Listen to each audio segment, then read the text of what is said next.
क्या होगा जब एक आदमी को एक मिस्टीरियस बुक से अपनी ही लाइफ के डार्क सीक्रेट्स पता लगना शुरू होते हैं। अब ये वीडियो इस कहानी का दूसरा और आखिरी पार्ट है जिसमें कि सारी ही मिस्ट्री रिवील होने वाली है। सो इसे देखने से पहले इसका पहला पार्ट जरूर से देखें। लिंक नीचे डिस्क्रिप्शन और ऊपर आई बटन पर मिल जाएगा।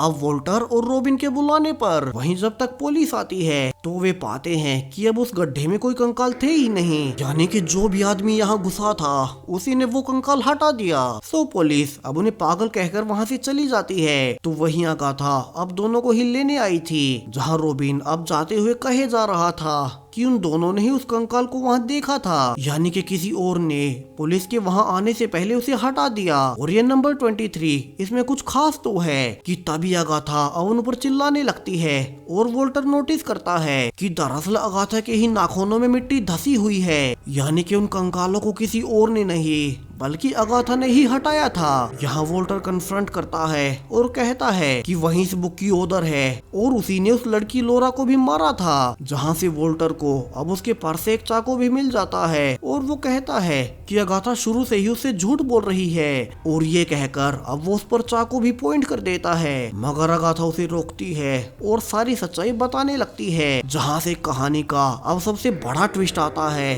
और अब तक की कहानी के सारे ही राज खुलने लगते हैं। जहाँ गाथा के अनुसार इस बुक का ऑथर कोई और नहीं बल्कि खुद वोल्टर ही था, जिसके बारे में उसे उसी मेंटल हॉस्पिटल से पता चला। यहाँ गाथा अब वही पेशेंट वाला बॉक्स उसे दिखाती है जिसमें इसी बुक का रॉ वर्जन पड़ा हुआ था जब ये लिखी हुई थी। वहीं अब तक यहाँ डॉक्टर आइजैक भी आ चुके थे।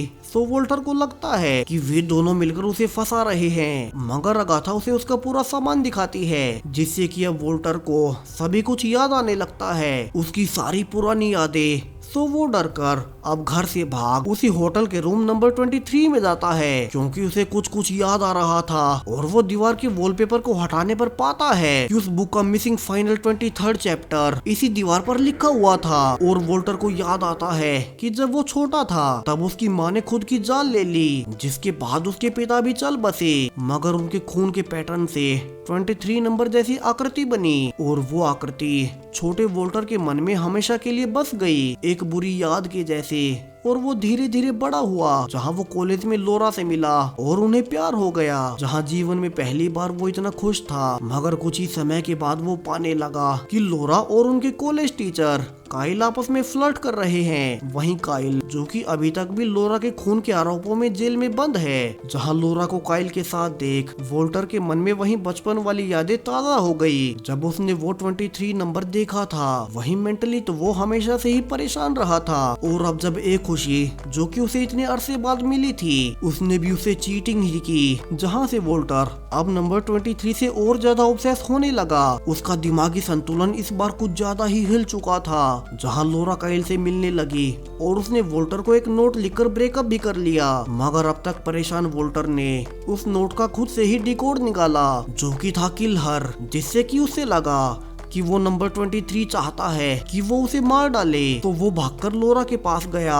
और उसे समझाने लगा कि ये नंबर 23 उसे मारने वाला है, मगर लोरा ने एक चाकू से उसे ही धमकाया और उसका मजाक उड़ाने लगी कि वोल्टर एक साइको है, बिल्कुल जैसे उसके पिता थे। और ये कहकर उसने वोल्टर के हाथ पर चाकू से वार कर दिया, जिसके बाद वोल्टर पास्ट ट्रोमा के कारण पूरी तरह से अपने आप से बाहर हो गया और उसने लोरा के हाथ से चाकू छीन उसे बड़ी ही बेरहमी से जान से मार डाला। वहीं उसने लोरा की बॉडी पार्क में 23 स्टेप्स के बाद ही दफनाई, क्योंकि वो इस नंबर से ऑब्सेस्ड हो चुका था। और उसे ऐसा करते हुए तब उसी डॉग नेड ने देख लिया था। वहीं काइल बाद में लोरा से मिलने उसके कमरे में गया, जहां उसने गलती से खून से सना वहीं चाकू उठा लिया और उसे ही सबूतों से लोरा का कातिल मान लिया गया। वहीं वोल्टर गिल्ट में था, तो वो उसी होटल के 23 नंबर रूम में गया और उसने मरने से पहले अपनी जान देने का कारण लिखना शुरू किया, जहाँ चूंकि वो बचपन से कुछ ज्यादा ही परेशान रहा था। तो उसने अपना कन्फेशन इतना ज्यादा लंबा लिखा कि वो एक बुक बन गई।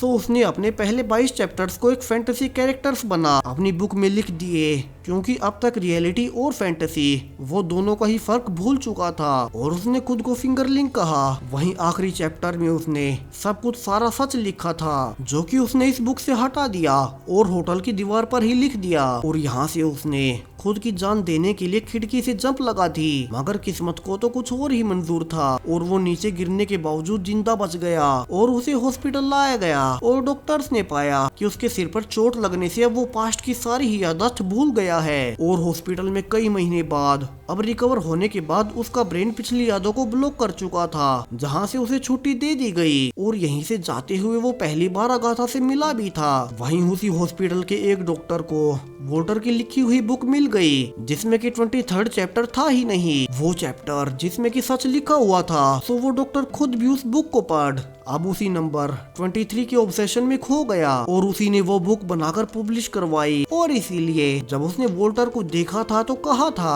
कि वोल्टर को तो मर जाना चाहिए था, क्योंकि बुक के 22nd चैप्टर में फिंगरलिंग विंडो से कूद गया था और 23 चैप्टर तो बुक में था ही नहीं। तो उसे लगा कि वोल्टर मर गया होगा। अब तक प्रेजेंट में अगाथा वोल्टर के पास होटल में जाती है, जिसे कि अब सारी ही सच्चाई पता चल चुकी थी। उसे सब कुछ याद आ चुका था और वो सब कुछ अगाथा को भी बता देता है कि उसने एक लड़की को जान से मार दिया। तो वहीं एक बेगुनाह आदमी उसकी वजह से इतने सालों से जेल में बंद है। यहाँ से अगाथा उसे समझाने लगती है कि इसमें उसकी कोई गलती नहीं थी, क्योंकि तब वो मेंटली काफी परेशान था और इसीलिए सारी सच्चाई के बारे में पता लगते ही उसी ने वो कंकाल वहाँ से हटाए थे ताकि वोल्टर जेल जाने से बच सके, क्योंकि वो उसे बहुत प्यार करती है। तो वही वोल्टर अब इतने सालों से बिल्कुल सही है, उसके पास उसकी फैमिली है, उसका बेटा रोबिन है, मगर वोल्टर तो अब गिल्ट में पूरी तरह से डूब चुका था और वो कहता है कि क्या हो अगर वो फिर से बीमार हो जाए और अपनी फैमिली को ही कोई चोट पहुंचा दे। वो भरोसे लायक नहीं है,